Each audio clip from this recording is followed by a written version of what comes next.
Alright, ma l-bon edin għawek kan għamlu il-Q&A tal-patruni tagħna. U set nerealizza kemm qed inħoss nistramp fuq din. U l-pilota. Dinna issa. U le, ma t-tini darba, bon, inti l-unika mistieden li ġejt iktar minn darba fuq il-podcast, ġviri inti jek niġu per eżempju bħalma jagħmlu t-tim tal-futbol, il għandek so many caps. Caps bil-Malti xieġu Briret. Le, fil-sport. Tappi, Italjan tappi għajdu, ġviri, għabli ħana. Tappi għajdu Italjan? Ija, sette, nazjonali, tappe. Insomma, mela, qed nisvijaw xej ġdid, mela, bon, ħanamlu dal-Q&A għal-flimkien ma' l-patruni tagħna. Ekku. U anka speċta bħala ġesta ringrazzjament asnaf, imma li naf li ovvjament għandi gratitudni kbira għal min isib utli jew forsi desiderabli li jagħti donazzjoni ta' €2 fix-xahar biex dan il-podcast, dan il-proġett ikompli mhux għaddejma jikber. Qed nħossni qed nistama' nara jisni preżentatur naqa tal-RTK jew xi ħaġa li qasadu jeżisti. Imma, mela, nabdu, bażikament l-istorja edaw tal-patruni saqsejnihom isma' ma nafx Saqsejnihom tridu nagħmlu Q&A għalonna Iva. La tridu nagħmlu Iva, mela x'il-mistoqsijiet x'inhuma. U badulna l-mistoqsijiet minn fuq Patreon. Għandna pataflun, mhix ħandulhom kollha żgur, imma nibda waħda, nara fejn naslu. Issa il-pjano kollu huwa li l-qoddim nagħmluha live over video ukoll din, imma bħalma milna sissa. Xi xorta ta' chat room fej kolna il-patruni. Flok manna l-mistoqsijiet miktuba ħansaqsihom lok jiena ħajkun hemm il-patrons live. Għandna ħafna patruni u dawk huma ħafna potenzjal għal nies li jmeruni u jiena nies li jmeruni ma tantx jogħġbuni. Ħafna nies jmeruni. Jħobb nies jmeruni. Sam Harris jgħid I'd rather be less stupid for as little time as possible. Kif fini? Tipo, ma jixtieqx idum iktar ignorant mill-li hemm bżonn. Ħanajlek, is-sabiħ ta' da kollu kienet illi ħafna ma qablux magħna, imma ma qablux magħna fuq ċertu suġġetti, imma b'mod rispettuż ħafna.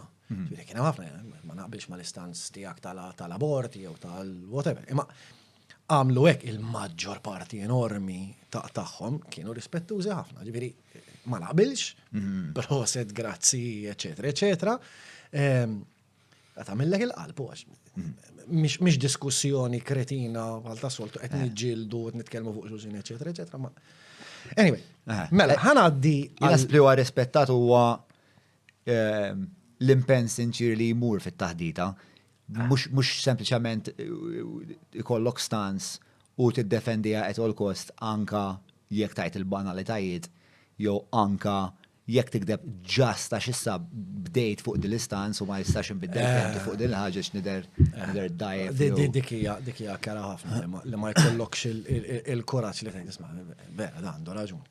Minn fejn bdejt kelli tort issa qed nara mod ieħor dik. Naħseb qed nippruvaw qed nagħmlu qed nippruvaw nirrenġaw ftit minnha we're making a dent kif tgħid bl-Ingliż, ġifieri tispera li qed tara l-opinjoni ta' ħaddieħor u tgħid isma' jiena bdejt minn hawn ma forsi ma diet naqbel miegħu issa.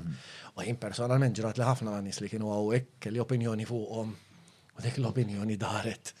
Inbidlet. Rasa l-isfel kompletament wara li ġewwa. U ġifieri jiena l-istrateġija speċjali li nuża hija li nipprova nsib middle ground ma' dak li jkun. Sewa, mela jiena mhux qed naqbel pereżempju jiena ma' Matthew Grech. Jien mhux qed naqbel fuq li tagħmel li speċ ta' tqim dal-alla eżoteriku bibliku, però insib bżonn już in-narrativa kristjana għal-ħajja soċjali. U speċjali allura dejjem speċjali nipprova nsib dak li aħna naqblu fuqu, ħalli mbagħad nibnu fuq dak li aħna naqblu. Ta' Matthew Grech kienet interessanti għax meta tħares naqra lejn l-argumenti u argument naqra dwar xiex. L-istanza reliġjuża tiegħu to begin with li hija kemm żgħira estrema. U anke fuq is-sesswalità tiegħu hemm ħafna mistoqsijiet, le? Però kif qal Albert Bell tammira l-attitudni tiegħu. Ġifieri kif tkellem b'mod naħseb jiena sinċir, ovvjament minn naħa tiegħu. Ġifieri avolja ma taqbilx ma dak li qed jgħid. Tkellem mod sinċir u tkellem tajjeb b'mod sa ċertu punt informat. Xorta naħseb illi ħana qra kantuniera ħażin x'imkien fit-triq. Però dak hu l-punt. Maqdruna ħafna li tajna platform li. Jiena li interessani ħafna Matthew Grech u vera xtaqt li nagħmel dik it-taħdida u tiftakar li fil-bidu wkoll kien anka kelli pushback mit-team li forsi. Imma kont daqshekk ċert li nixtieq inpoġġi bil-qiegħda ma' Matthew Grech għaliex jiena jinteressani ħafna kif bniedem jiena nafu l-Matthew Grech, ġifieri nafu mhux fit-tfulitu ma f'żositu nafu. U naf li huwa ġifieri tifel ġenwin ħabbriki sinċir, ġifieri daw l-affarijiet kollha. Apparti li wkoll għandu ħiliet partikolarment fl-inġinerija tal-mużika kellu vera widna u kellu dejjem ix-xewqa li jaqdi ħdiġi tiegħek. Imma kif imbagħad din id-dinamika tal-hardware u software ikollok bnedmin li huma for all intents and purposes nies deċenti li mbagħad japplowdjawlhom il-programm jinnaf ta' nazzizmu pereżempju u f'daqqa waħda jibdew jikkommettu ħwejjeġ vili. That's the wrong turn somewhere. U hemmhekk vera tissottolinja għalija l-importanza ta' narrattiva u l-nies li l-ħassiba għandhom iżommu naqra għajn partikolari fuq il-narrativa prevalenti popolari. Għax dik tkun qed jew qed ittejjeb il-ħafna nies jew qed tinfetta l-ħafna nies. U speċa dik naħseb il-ħin kollu, naħseb ħafna fil-fatt ħafna mill-artisti jagħmluha speċa tiġihom second nature il-ħaġa li ħarsu lej l-arti insomma anke xem biċċa tal-infanzja. Imma ħanaqbad ħafna digressjonijiet li forsi ma nixħin għalihom. Żgur ma nixħin għalihom. Li kien hemm interessanti ħafna kienet kemm il-darba ma qbilniex fuq min għandu jiġi. Però kull min ġie u mbagħad kolla konna kontenti bih. Ġifieri ma ġiex mistieden u għadna. Il-wejżajt jitħaqu naħseb nafali. Inti l-iktar li kont għamel pushback. Imma mbagħad inti l-iktar li pereżempju mhux nsemmi minn kienu l-mistiedna li wara tiġi tajt li Kellkom raġun.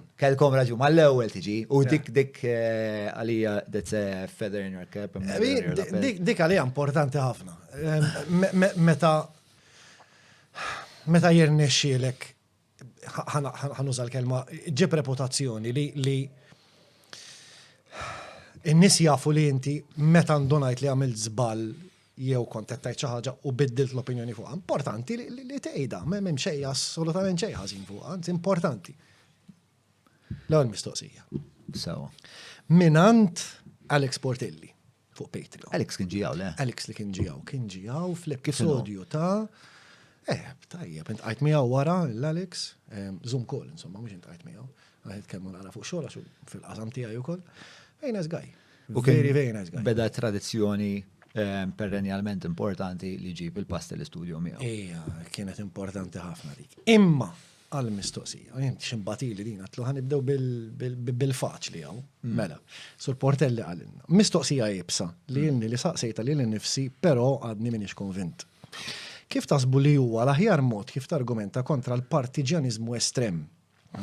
L-ewwel nies mingħajr ma tinsulta lil kontroparti, minħabba li n-nies partiġjani normalment ikollhom rabta emozjonali mal-partit tagħhom, kif ukoll mal-politiċi meta tikkritika jieħdu dik il-kritika fuq livell personali. It-tieni. Ġifieri hemm madenda magħha. Ejwa. It-tieni mingħajr ma taqaf argument tal-bitħa tal-iskola, mela nsejt xamlu ta' qabel. Li tkellimna doħa. Naf li dinja mistoqsija diffiċilissima, diffiċli ssib risposta sempliċi għaliha, però vera tkidni u isu m'hemmx mod kif tasal li jkollok argument fuq il-fatti ma' nies partiġjani estremi. Mela, jien għandi naqgħod tweġibiet fuq għadi. Spara. U naħseb tajjeb li ħan indirizzawa. Għax inti meta tipprova tipperswadi xi ħadd ieħor inti qiegħed tbih. Sewwa, mhux qed inbiħlek oġġett, qed inbiħlek idea. Sewwa, issa jekk jiena biex inbiħlek din idea naqbad noffendik, immaġna ġejt biex inbiħlek dal-mag u nagħlek tridu l-mag, tgħidli le mag ikraħ. Inti naġa kemm inti ignorant. Mhux se tixtri, le? Aħna rridu nitkellmu għalfej il-mag ma jorġbokx. Sewwa. Problema kbira li jsir bil-parti problema li hija li timbet mill-partiġanizmu hija id-dehumanization. Sewa, li jiena ma nħares lejk bħala bniedem ieħor, imma sempliċement nimmaġinak sempliċement oġġett parti minn entità li forsi m'għandix l-istess proklivitajiet umani tal-bniedem. Allura, l-ewwel ħaġa li tagħmel u di ħaġa l-vera jgħalmulek fis-sales hija li inti meta jkollok objection, you agree with the objection, vera ma jġbokx il-mag, forsi tajlu jiena jġobni, għalfejn ma jġbokx. U minn hemm dejna dibattu, mela jiena qed nisimak. L-idea biss li qed nisimak qed tajlek, jiena qiegħed f'taħdida hawnhekk f'komunikazzjoni ma' bniedem ieħor. Mela, bdejt diġà telep id-dehumanization. Issa, dak li huwa fundamentali biex l-umani jikkooperaw huwa li kollha naqblu fuq kodiċi ta' morali. Sewwa, jiena ma nistax nafdak jekk inti għalik jien naf isser ġustifikat, ma nistax ninnegozja miegħek. Allura aħna rrid ikollna dil-kodiċi morali. The rules of the game, il-parametri tal-logħba x'inhuma. Allura minn hemmhekk irridu nibdew naqblu fuq isma' di tajba jew ħażina, di mixtieqa jew mhux mixtieqa. Mela, għandek inti t-tir tiegħek huwa dejjem li kemm jista' jkun il dak il-bniedem iġġalu jħossu bniedem għaliex minħabba l-fakultajiet empatiċi tagħna meta inti ġġal ħadd ieħor tħossok bniedem, iħossu bniedem u ħajħossu qed jitkellem ma' bniedem, sewwa. U minn hemmhekk ħajkolna taħdita u jiena kelli u jkolli. Jiena ġieli ġifieri nagħmel kif jagħmel Peppi u hekk ġieli nċempel nies li speċi jaqbdu joffenduni fuq il-wall. Ngħidulhom isma' bro, tieni waħda n-numru tiegħek, għenet ħadtu ftit għax jista' jkun li mhux qed nifhmu ġuġi. U anke meta jisimgħu leħen u jiena qed nismagħhom u jkollhom ir-raġunijiet tagħhom u jkunu affarijiet ġustifikabbli li jagħmlu ħażin hija li dawk ir-raġunijiet flok jippruvaw jartikolawhom biex ikollna taħdita li se twassalna x'imkien. Joħorġuhom Però wkoll social media tant huwa channel stramp.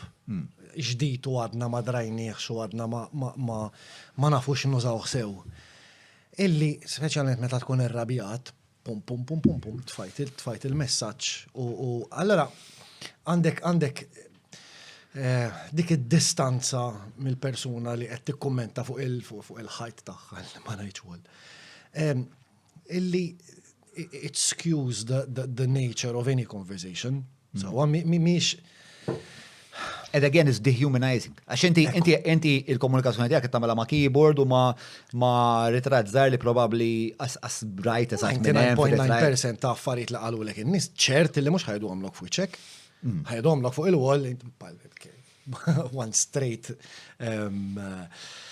comment you get is purċinel bħal missierek, jew semmejta kemm il-darba inti, jew anything bħal missierek. Ma nasibx li qatt xi ħadd kont miexi Repubblika l-Belt ġebu għalek bħal missierek. Le, qatt ma ġrat li. Għax iċ-channel iżommok il-bot mill-reazzjoni tal-persuna l-oħra.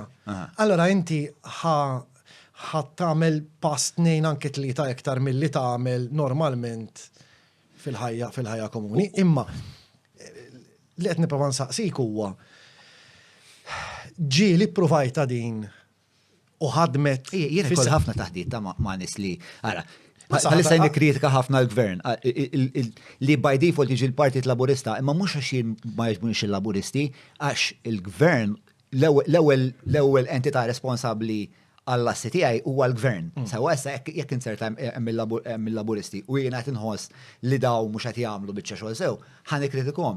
Laburisti nazzjonalisti ma tagħmilx differenza, imma dawk qed ħadmu lir-riżorsi Iva, tal-pajjiż. imma, sekonda waħda. Inti qed tgħidli illi min imur fuq il-Facebook page ta' ministru, jew ta' xi ħadd tal-oppożizzjoni whatever, proset ministru, jiġri proset ministru, jew jiġri proset. Inti ħajprova jkollok diskussjoni ma' del-persuna. U tgħidlu ma' il-korruzzjoni man taħseb li hemm mod kif dik il-persuna jirnexxielek. Għara, tistaqsi x'inhu l-inċentiv ta' dik il-persuna. Mela, x'inhu l-inċentiv ta' dik il-persuna biex imur fuq il-page tal-Ministru jgħidu proset Ministru. U ma tnej naħseb li nista' nara evidentament. Waħda li jintoġob mal-Ministru għax hawn Malta biex tajjeb li jkollok dis-xorta ta' konnessjonijiet, forsi taħdem mal-Istat, forsi jiffaċilita l-ekxjoneri, eċetera. Jiġifieri, jew anka jekk ma tagħmel l-ebda minn daw ma tgħid forsi xi darba inti ma tafx ikolli bżonn li naqbes il-kju tal-isptar. Allura, speċa jkollok l-evidenza li inti segwax tiegħu. So għandek dik il-proċess Ministru għalik tagħtik aċċess għall-autorità governattiva. Jew minn għalik. Jew minn għalik, eżatt. Ġifieri, inti tara fejn ħadd investi u tajt eħela hawnhekk naħseb tajjeb li ninvesti, issa jekk mhux tajjeb jew ħażin l-investiment, Alla jrid jara. Mbagħad it-tieni waħda hija li inti turi l-grupp li inti parti minnu. Li huma ovvjament il-partitarji tal-partit tiegħek.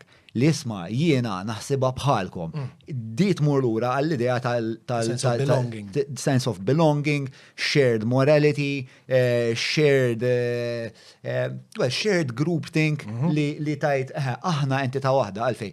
U dik tiġi minn problema ta' self-esteem li inti tħoss bħala individwu forsi m'għandekx is-seta jew jinna fil-ħila li tmexxi ħajtek il-qudiem jew ġust li jkollok identità li hija sodisfaċenti. U speċjali dik tissellifa mill-partit. Ġifieri għalfejn jagħmela dal-bniedem li jiġi offendini b'missieri. U fl-istess ħin imur fuq il-paġna ta' Evaris Bartolo jgħidlu proset Ministru. Ma l-inċentiv biex jgħid proset hija dik. L-inċentiv biex jġaqlali id-demel hija identika li il-bqija ta' sħabu tal-partit jgħidu Silvan, Joey, ċali, wieħed minn tagħna, ara kemm wieħed minn tagħna, mar fuq il-page u hekk qed iħossu li dak l-irbit li għandu mal-bqija tal-grupp qed ikompli saħħu. U fl-istess ħin jittama li forsi jekk hemm xi ministru li qed jara, jew mhux bil-fors ministru deputat, jew xi ħadd xi ħadd li jista' jtieħ xi ħaġa. Jista' jiffaċilita xi ħaġa. Stramba lil-notajt. Mhux bil-fors tal jtieħ xi ħaġa, ġifieri inti meta kont fl-iskola, qatt ma kont pereżempju ikun hemm l-alfa u tajt ċajta u tara l-alfa jitħaq, tajt il-qatta. Biex dak l-alfa essenzjalment fil-verità inti ma tikkomputax li ħajtik xi ħaġa, sempliċement tħoss li peress li da qiegħed fil-quċċata tal-ġerarkija u inti kont utli għalih dak il-ħin daħħaqtu għall-argument. Ħalli ma ngħidux li ħajtik xi ħaġa. Tatik valur xi ħaġa. Tatik valur ta' identità li jiena qiegħed fuq Però naħseb illi hija ħafna iktar sempliċi minn hekk fis-sens. Ikun hemm kważi dejjem niċċumbhom, ikun hemm xi ħadd jikkummenta. U di naħseb labta ma xi tnejn tlieta min-nies. Qegħdilhom imħatrek nitlu fil-profile tiegħu l-arma tal-partit x'imkien ħansibuha. Skont il-kumment li għamel, tkun taf illi fil-profile tiegħu x'imkien għandu l-arma tal-partit. Sal-mistoqsija going back ma li saqsa l-eksportelli. Meta ħadd tiġi biex tiddiskuti xi ħaġa ma' persuna bħal dik. Li hija bażikament ma nafx il-kelma bil-Malti, imma l-Ingliż forsi ngħidu laha minion. Sawa li inti bajnejk mal-. Għedu controlled by the narrative that we were discussing earlier. Hemm ħafna titoli tista' tagħha persuna bħal dik. Min jien għalija hija derogatorja sal-punt li qisu din ma tissewwix. Minion huwa by default your essence is that of a minion. Jiena jgħat iktar lejn naħa li ma tissewwix. Ġifieri Le, dik hija ma persuna naqbilx, mitlufa ja. bażikament. Nemmen li hemm ara jiena ħossni li għamilt parti minn ħajti sostanzjali minn ħajti pjuttost ignorant, ma kont partiġan, ma kont ignorant. So ġifieri biex tipperswadini nġibru ċertu mod, ma reċ ħafna, ġifieri nara film u naħseb li però mbagħad kien hemm punt f'ħajti fej isu dik il-ħaġa nbidlet, skoprejt ħafna affarijiet oħra li kienu ta' interess. Jiġifieri li kieku ltqajt miegħi inti li kelli 19-il sena, meta kelli 19-il sena, tajt dak min jien. Fil-fatt lem kont sejjer imma, għax naħseb, persuna bħal dik ħatpoġġi bil-qeda magħha u ħadd ipprova tikkonvinċiha fuq ħadd tal-argument il-korruzzjoni. Insomma, m'għandek ċans. Dik il-persuna trid issib dak il-moment f'ħajjita, dik il-ħaġa f'ħajjita li tolqotha u tajt jista' jkun għandi żball x'imkien. U mbagħad dik il-persuna nfisha ħatibda dik il-ġrajja tagħha biex qed issib informazzjoni ġdida, qed issib persuna ħjar qed tikseb intelligenza. Sewwa. Allora l-argument tiegħi hawnhekk huwa għalli saqsa l-eksportelli, jien fl-opinjoni tiegħi, li meta għandek persona bħal dik, qed taħli l-ħin, qed taħli n-nifs, qed taħli l-bżieq, qed tipprova jkollok argument intellettwali ma' dik il-persuna fuq politika, fuq reliġjon, fuq ixini. Għasata l-argument, l-inti argumentaw għax jiena ta' san nart, u inti ta' san bordnar, whatever it is. U għet argumentaw li muħet huwa laqwa għaddis. Kif ħatibda argument, tant trid tmur lura passi. Jiena, mela, di dejjem torbot terġa' mal-problema ta' kriżi tal-identità li għandu l-Malti. Ġifieri anka fil-statistika speċifika. Anka fil-statistika li kienet kwotat Mary Briguglio, aħna niġu l-aħħar fl-Ewropa kollha fuq with a sense of purpose. Right? Not having a sense of purpose. Inti tkun miġbud biex tkun fanatiku ta' xi tim tal-futbol jew fanatiku tal-partit. Għalfejn inkella bla identità kriżi esistenzjali u tagħmel suwiċidi. Kif tikkalkula dik? Kif tikkalkula? Ma nafx, ma dik digressjoni nistgħu naħsbu fuqha, però naħseb li mhux bħalissa l-wok. Jiġifieri, mela biex nikkonkludi fuq il-mistoqsija ta' Alex, l-istrateġija li nuża jien u ma naħsibx li din hija persważjoni li ħad tiġri mill-lum għal-għada, da trid tqis. Pereżempju llum kelli taħdida ma' ħabib tiegħi li da ġej minn familja laburista. Għalli ma musta nivvotalhom fuq l-affarijiet li għamlu, għalli imma ma nisax intih nazjonalisti. Għatlu, mux għax jinteressani minn ħati, imma għalfej ma tiex nazjonalisti. U essaċ, mux li kellu tweġiba koerenti, għajr il-fat li tanti ilu programmat li nazjonalisti u maladu, li jekk u ħajmur all-right, ma jivvotax l-tijaw, imma jivvota l-ladu, tradiment biru, traditur. U bil-kontra tapplika u kol, kemem nazjonalisti li għasmejt imma jgħatu l-vot il-Labor. Jena għaddi ma naħseb tabbix minn. Allura di l-indoctrination tittuħu l-ħin, u ħatiġi biss minn taħdita din ix-xorta li jsir Chris Perigin kellu podcast jismu In Good Faith. So, again, what's the middle ground here? What do you care about? Iġviri li jena nkellem lil-xaħat li qed jara kif ħajqlaħħaw jikolla fuq il-korruzzjoni, da xalla bibu. Dak huwa żball kbir. Huwa żball kbir, imma l-ewwel ma tistax tibda. Għax inti probabbilment qed taqlaħħaw tikolla minħabba li hemm dik il-korruzzjoni kollha. Għall-inqas waħda mir-raġunijiet. Mhux neċessarjament bil-fors, però mhux neċessarjament hemm korrelazzjoni diretta. Għandek bżonnijiet immedjati li tiekol, li tħallas il-kera. Biex l-ewwel trid tara kif ħataqdi dawk il-ħtiġijiet. U mbagħad ħajkollok il-ħin u ċ-ċans u n-networks għax inti qabli probabbli tagħmilha ma' xeba nies bħalek li qabli m'għandhomx l-istess bħalek m'għandhomx dak l-ammont ta' ħin. Allura speċjalment it-taħdidiet li ħajkollok inti qed coaching. Naddu għalli miss? Ija, il-tweġiba hija naf tinstema' ħipi hija mhux l-inħabba, l-empatija. L-empatija vera importanti li tisma'. Min naħa tiegħi nimbotta naqra l-ura xi kultant sempliċement tajt ħela ta' ħin u ħela ta' bżieq. Ija, ma one fl-attivizmu politiku memx luok għal-fatalizmu nkella fakit xi sopet namlu. U tu, hemm success rate mela memx, ġviri kultant, bħal kollox, kultant, ħlejt il-bżieq, ħlejt il-ħin, spiex ta' memx tama, spiex ta' l-indottrinazzjoni saret kienet wis qawwija, bdiet kmini wis, eccetera. Però kultant tipperswadi mela l-luħut li wessaw il-mod li jużaw biex jinnegozjaw l-eżistenza krudili li fl-axħar toqtolna l-koll għalli pali. Għalli miss. Di, ġu, jimporta. Nirringrazzjak mill-qalb. Di mistoqsija li kieku kont insaqsija jiena. Imma saqsita Alwin Boċmajt. Li u koll ġiet hawnhekk Mana, fil-episod ta' Raniero għandikun kienet hawnhekk. F'ta' Raniero, kienet vera interessanti taħdida ma' u Alwin hija wkoll kontributriċi. Kontributriċi. Daw dejjem il-mistoqsija minn fuq Patreon. Dejjem. Body positivity. Wow. X'kien sar? Grazzi tal-segwejtu nasaw, għal-bija ta' taħdida naqdu mana fuq patreon.com/John Malija.